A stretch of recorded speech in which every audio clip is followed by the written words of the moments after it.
Good Monday morning, Market Chameleons, and everyone joining us the first time. Thanks for coming by and checking out the Market Chameleon pre-market show. Before we get started, let's take a look at the share disclaimer. Be aware that neither Market Chameleon, Dimitri, or myself are registered investment advisors or a broker-dealer. If you're searching for investment advice, please reach out to a licensed professional. This show, as all our shows, is for informational purposes only concerning Market Chameleon's tools and products. And this morning, you're going to answer a question, D, concerning screening stocks going into earnings with high implied volatility, maybe?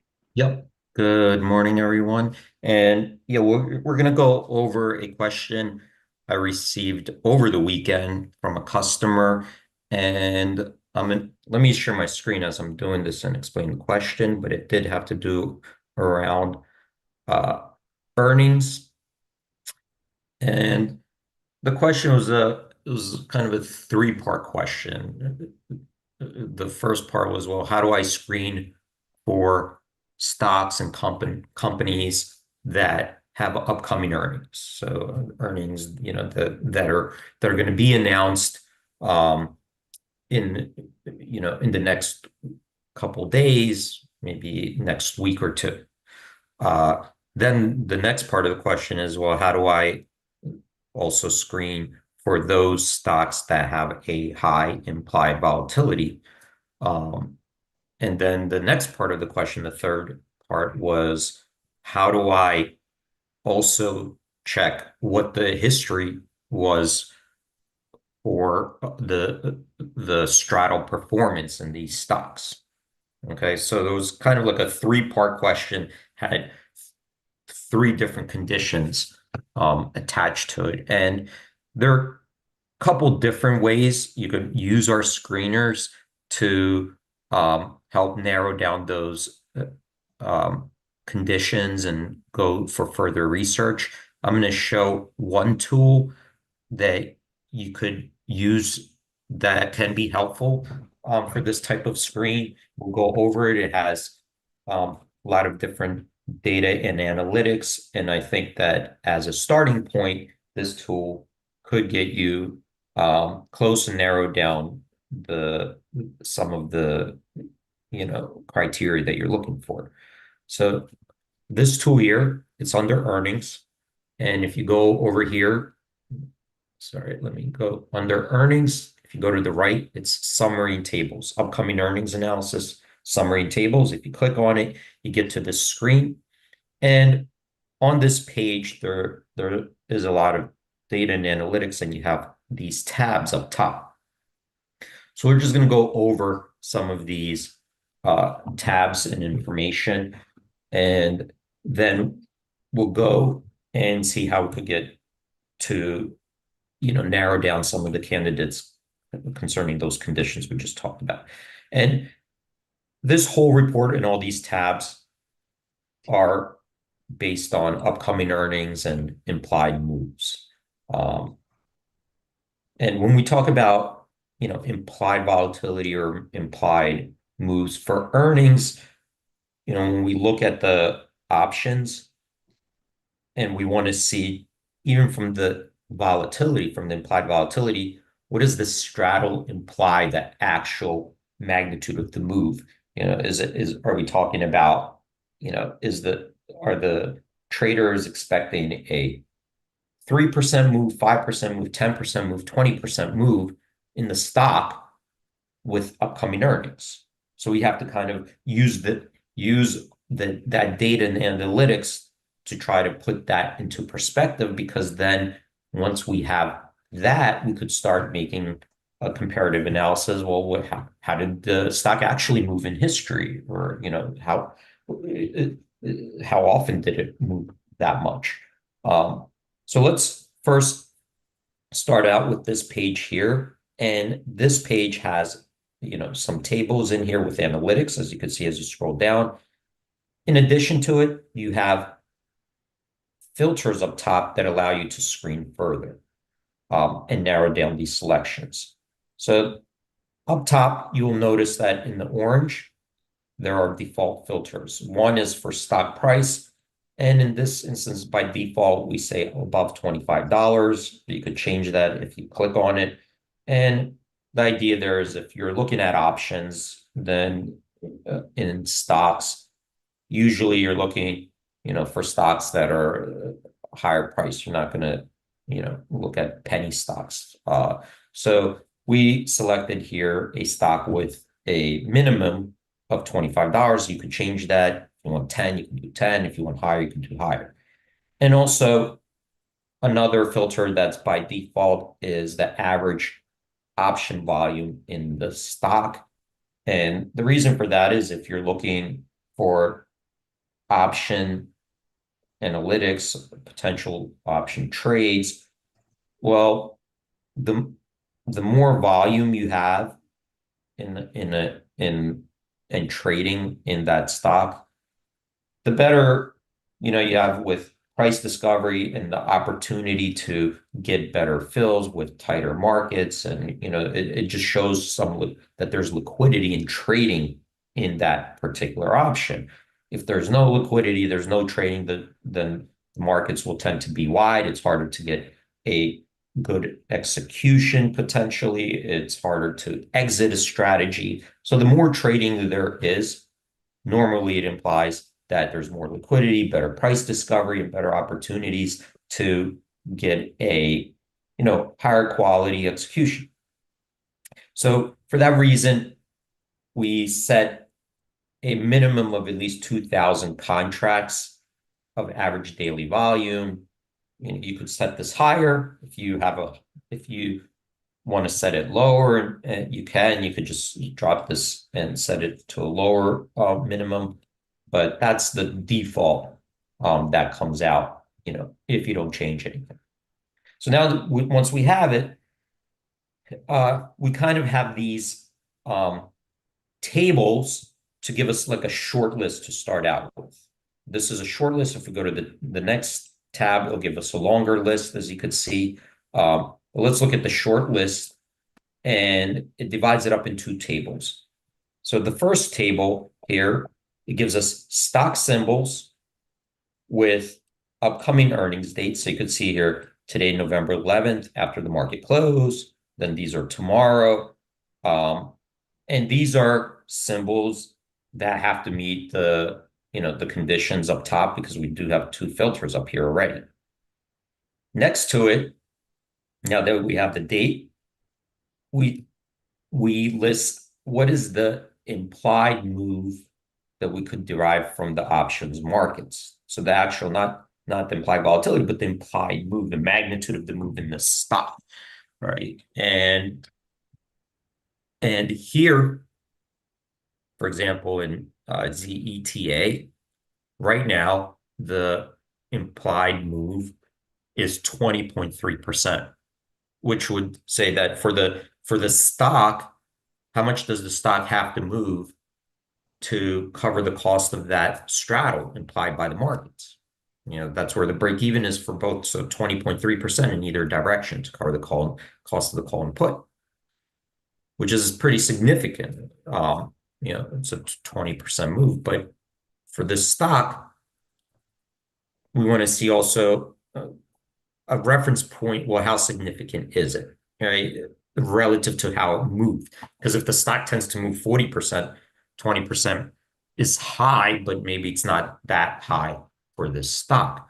So what we do here is look at the prior 4 quarters, the most recent history. This is 1 year, because earnings are only once a quarter. So we're going to take 1 year's of data up here, 4 quarters. And let's take a look at how the stock actually moved. So on average, if we took all 4 quarters, it moved 9.1%. The highest move, what about the range, right? So that's the average. What about the range? Well, the highest move was 18.3%. The lowest was 1.5%. So it has a big range. But as you could see here, that 20% would be on the high end of that range, even above the max, if we use the last 4 quarters. So on the left-hand side, we organize stocks that have upcoming earnings with the implied move that exceeds the average move of the last 4 quarters after earnings. So that's what these are. So these are all moves, right, that the implied move exceeds these average moves based on the last 4 quarters. So even if you have a 9.5% move, that could be high for this particular stock because it tended not to move that much, right? So we could see here that on average, it moved 2.8% with a range, a high move of 3.7 versus a low move of 1.9. So based on the last 4 quarters, that still prices in a higher implied move than we've seen in the last 4 quarters in actual moves. Again, this is just a short list to get started. And if you want to go and then analyze it further with a longer history or look at it from different perspectives, we could go to that particular stock and really analyze it further. So on the right-hand side here, we kind of have the same idea, except in this instance, we're looking at where there are the implied move, the current implied move is less than the historical average of the actual 4-quarter moves. So here, for example, SHOP, they're expected to report earnings tomorrow before the market opens. Right now, the straddle itself is implying a move of 13.2%. Okay. It's still a pretty decent move, right? 13.2%. It's a pretty decent move. It still has to move by at least 13% to cover that straddle cost. But in this stock, if we look at the most recent history, if we just look at the last 4 quarters, is that unusual? Was that unusual? And here we see on average, if we took the average of all 4 quarters, it moved 18%. So what about the range? Of course, the average could get pulled up, right? It could get pulled up because of very high move. Could have moved 100% one time. So let's look at the range. So the high move was 22.4 and the low move was 13.4. So you could see here, this is on the low end of its historical range in the last 4 quarters. Okay. And it's 4.8% below its average. So that's what this is.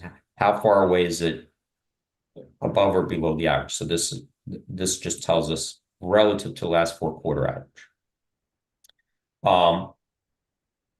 So even though it's still 13.2% is high, even though it's on the low end, it's still high. It doesn't mean this time around it could move 1%. We don't know, until it happens. You still have that risk. But this gives you a better, more informed, insightful way to look at it, given that, 13.2%, it seems high, but it's not unusual here. That's on the low end. And if you could sell the straddle, maybe you think it's not going to move that much, and it may not. But there's a risk there because you got a 22% move there too. So you could see here that the stock itself can be very volatile, even from just the most recent history.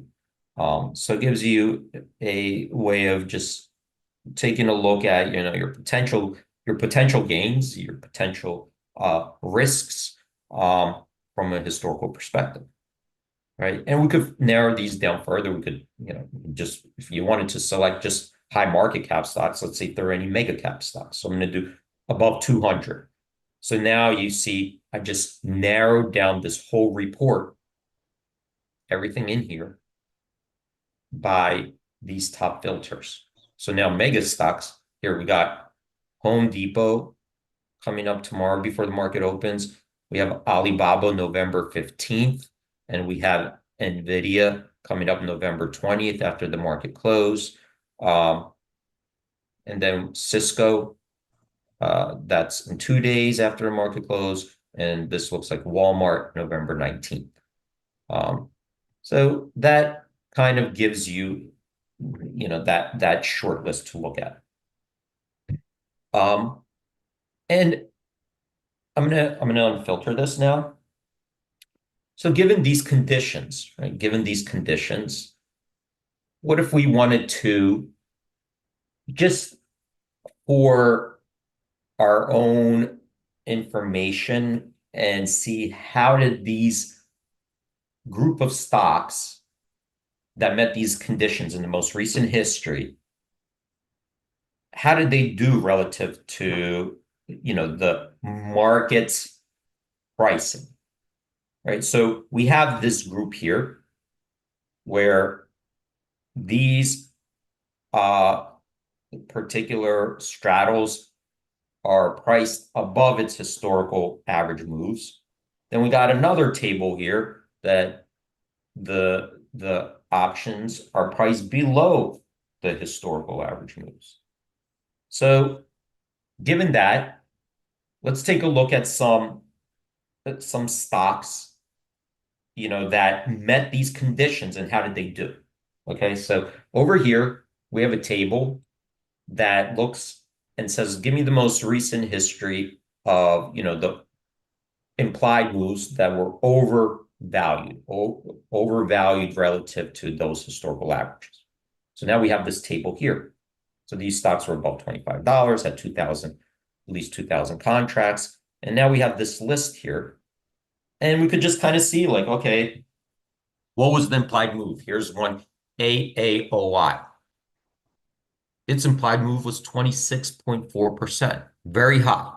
And you could see here, that was above its 4-quarter average, right? 26.4 was way above its 4-quarter average. So was the straddle justified even, because that's a huge move.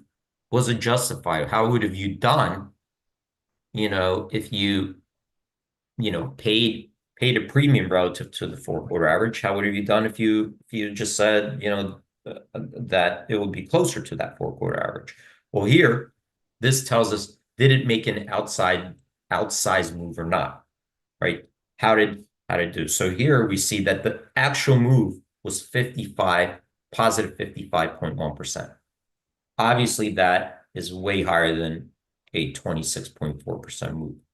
So if selling that straddle would have not worked out well, because if you're selling it anticipating less than 26.4%, moves 55%, you would have to buy that straddle back for more money than you sold them.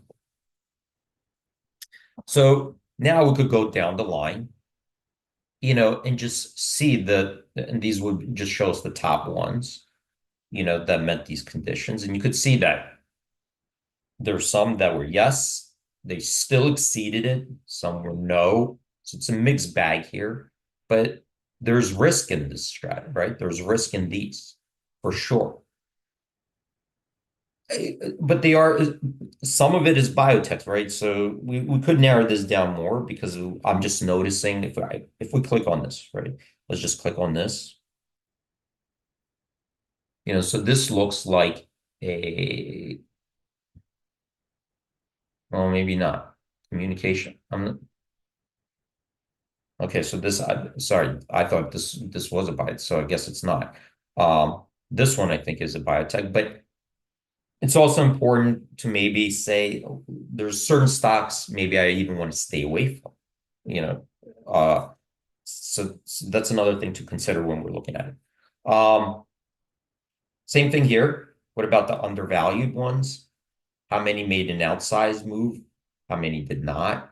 So you can see here that also a mixed bag here. Some of them went, well above the straddle price. Some were within, right? So there are risks in there. And let's look at it in aggregate. So these are like the top 10. What about an aggregate if we looked at all of them, right? So again, these are splitting it up and saying how many uh, of this group, how many had a positive change? Okay, so this is actually, sorry, this is based on them going up or down, but here's the straddle. How did the straddle do? So the straddle gainer, 40% of all these, the straddle was worth more after earnings. 60%, the straddles were worth less. So on average, those 40% that were worth more gained on average 54% return. Those that lost the 60% on average lost 37.1%. Okay. If we divided these up, these are all the stratas. Right? These are all of them. If we divided them up by the ones that the implied move was greater than the anticipated move, so that would be these, right, up top. And this would divide them where the implied move was less than the historical move. So let's see how those did. So the straddle gainer, that 40.5% of those straddles that were priced above its 4-quarter average move, right? 40% of those were actually worth more after earnings. The move exceeded those anticipated moves. And 40.5% of those with an average gain of 51%. Okay. Then 59.5% of those, the straddle lost, right? The stock didn't move enough and the straddle lost money. So if you sold it for $10, the next day it was worth $8, $7, anything below 10. 59.5% of those the straddle lost for an average loss of 35.3%. So you could see, even though 60% of those straddles, lost value, the percentage that they lost, 35.3%, was below what those that made gain, right? So you have to take that into consideration. They're not equal. It's not like it's a 35% loss or a 35% gain. You're talking about on average, a 51% gain versus 35% loss, because the straddles could also gain more than 100%, could be 200, 300, right? Once you own the straddle, the upside is not capped to like 100%. 100% return. So what about on the other side? What about just looking at straddles that were priced below the historical average move, below the 4-quarter average move? So here we see that 38.7% of those gained value. So even less than here, right? So the ones that were underpriced actually, had a lower win rate than the ones that were overpriced on a relative basis, right? There's 40.5% of these gained versus 38.7. However, there's also a bigger average return, 62.7%.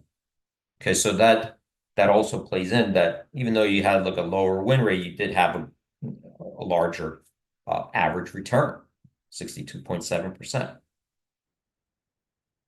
The ones that lost, that was 61.3% of those that lost value. But on average, they lost 41.2%. Right? So even more than these, 41.2%. So those are just the aggregate numbers. You can multiply the win rate times the average return, sum them up to see if there's some positive expected return. Okay. Based on that history. Now, we can narrow these to get these statistics, let's say for something like high market cap stocks, right? Let's say we did it just for mega cap stocks. If we did that, you could see now all these numbers, stats recalculated for you. So in mega cap stocks, there's 6 situations here. 5 of these lost value, 1 gained. And you could see here in the mega cap stocks, this would have been a loser.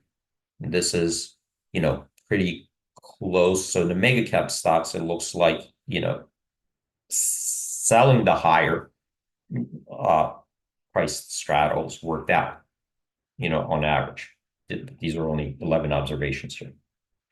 So that's looking at this particular page here. And what we'll do is, I think tomorrow I'll move on and go over the following tabs to see what kind of questions these tabs answer. Excellent. Great job, D. That was a wonderful presentation. Thanks so much. Great way to start the week. All right. Thanks, everyone, for joining. Yes, stay safe out there. Have a great trading day. Yep. Everyone, thank a veteran today. It's Veterans Day. Great job as always, D. Everyone have a great week. We do have a webinar tomorrow with Interactive Brokers, correct? Yep. 2 p.m. Eastern. We're going to be talking about how to use an option price calculator, an option price model to evaluate an option price, an option strategy price, and assess its risks. Yep, and I put that link in the chat. So if you haven't signed up for it, that is something you have to do with Interactive Brokers. You don't have to watch it live. They'll give you access to a recording, and we do have a large library. I think this may be our 35th or 36th show we've done with Interactive Brokers. So they're all within